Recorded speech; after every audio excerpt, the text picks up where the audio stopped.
I don't know how many of my younger audience have managed to watch Stargate, but if you haven't, I definitely encourage you to.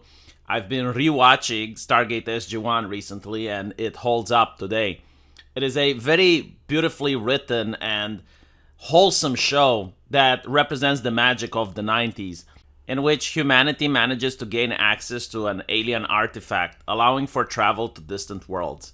This artifact is then placed under the US military, and various teams go out to explore new worlds, forge alliances with other races, as well as try to gather technology and bring it back on Earth. Over the course of its many seasons, it is explored how other nations react to finding out that the US has access to this type of technology.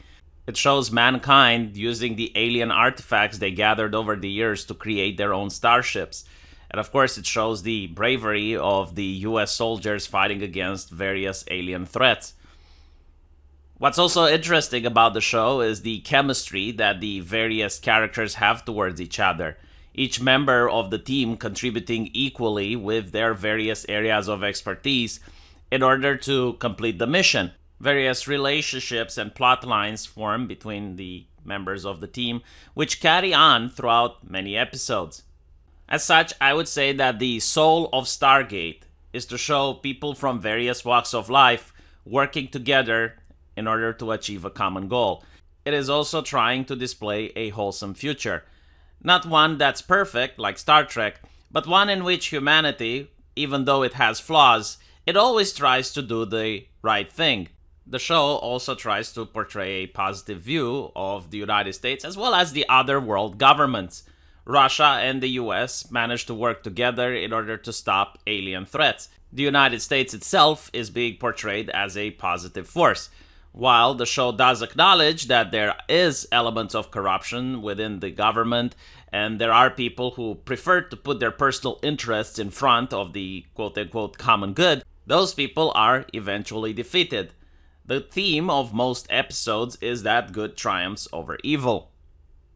And that is the soul of Stargate. That is the reason why the show was so popular, and it is what I like to call the magic of the 90s. Unfortunately, despite the fact that the show was amazingly popular, it did get cancelled once its parent company went bankrupt. And due to contract limitations, no other company managed to acquire the rights of Stargate. Recently, however, Amazon, by purchasing MGM, has acquired those rights. Now, it is highly possible that eventually Amazon will pick up the Stargate franchise. Not only to this day, it is an immensely popular franchise with many fans waiting for more content. We also live into the timeline where everything is a remake, reboot, and reimagining. With that out of the way, it is incredibly concerning as well. Because if done poorly, it has the capacity of completely burying the IP to the ground. But if done correctly, it may actually restart the show, and just like we see with Cobra Kai, it can be very successful.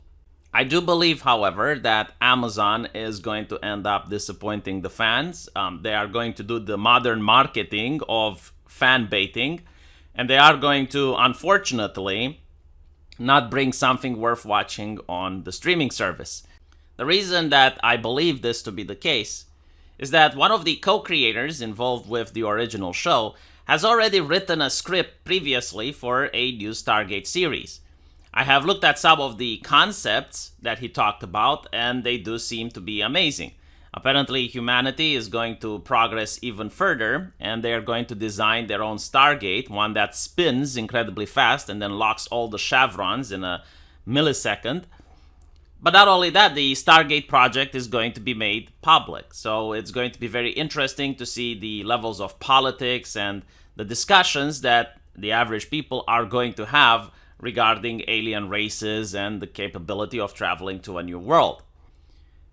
Unfortunately, the co-creator said that the script may never see the light of day. In my pilot script that I wrote, that'll probably never see the light of day.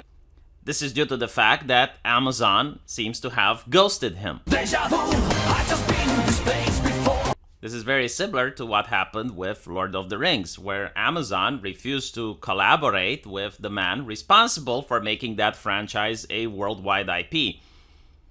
Probably because the studio wants to save money, they don't want to hire veteran writers, and instead they want to hire new faces.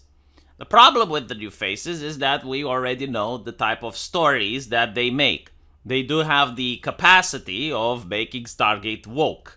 And if you don't know what woke means, I already made a video where I go through the main themes of what a woke show looks like. For example, if it was Stargate, I'm pretty sure that America wouldn't be this benevolent force anymore. America would be this evil, greedy empire which is trying to subjugate and oppress other people among the stars. We would probably be told that Daniel Jackson is actually an evil white supremacist bigot, and Teal'c has been oppressed by Stargate Command all the time. The worst atrocity that I can conceive would be the introduction of a new member to the team. Probably a young woman of color, a self-insert by one of the authors, a character that would be hyper capable at literally everything. She would be a good scientist, she would be an incredible fighter, she would have a strategic mind, she would be very well in command, she would be an extremely well-versed diplomat, so on and so forth. The problem with this is that it would make the rest of the team redundant.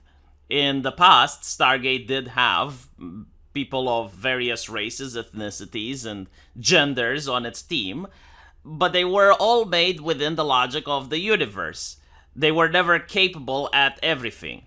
While Tila, for example, was a really good fighter and she was well versed with the various cultures and knowledges of the Pegasus galaxy, she wasn't a scientist. That role would have gone to Rodney McKay. She was also not the best fighter of the team. That role would have gone to Khal Drogo. As you guys can see, every member of the team had to fulfill a role. This created for the interesting team dynamics that we spoke about earlier. Introducing a Mary or a Gary Sue into the cast would destroy the very essence and the very soul of what made Stargate Stargate. The team effort is pivotal, and for that to happen, every single character needs to have limitations so that they can work together in order to accomplish a goal. I have no faith in the fact that the new writers at Amazon are capable of understanding, recreating, or even continuing the magic of the 90s. And the only solution for Stargate to be even remotely interesting for me is if they will get the co-creator, Mr. Brad, back on the show. Hopefully, Amazon would have learned a lesson after the kerfuffle with Rings of Power, and maybe, just maybe, Stargate will be one of the first shows to get an Amazon adaptation and be considered good both by the critics and the fans. Let me know what you guys think, and as usual, I will see you in the comment section. Take care.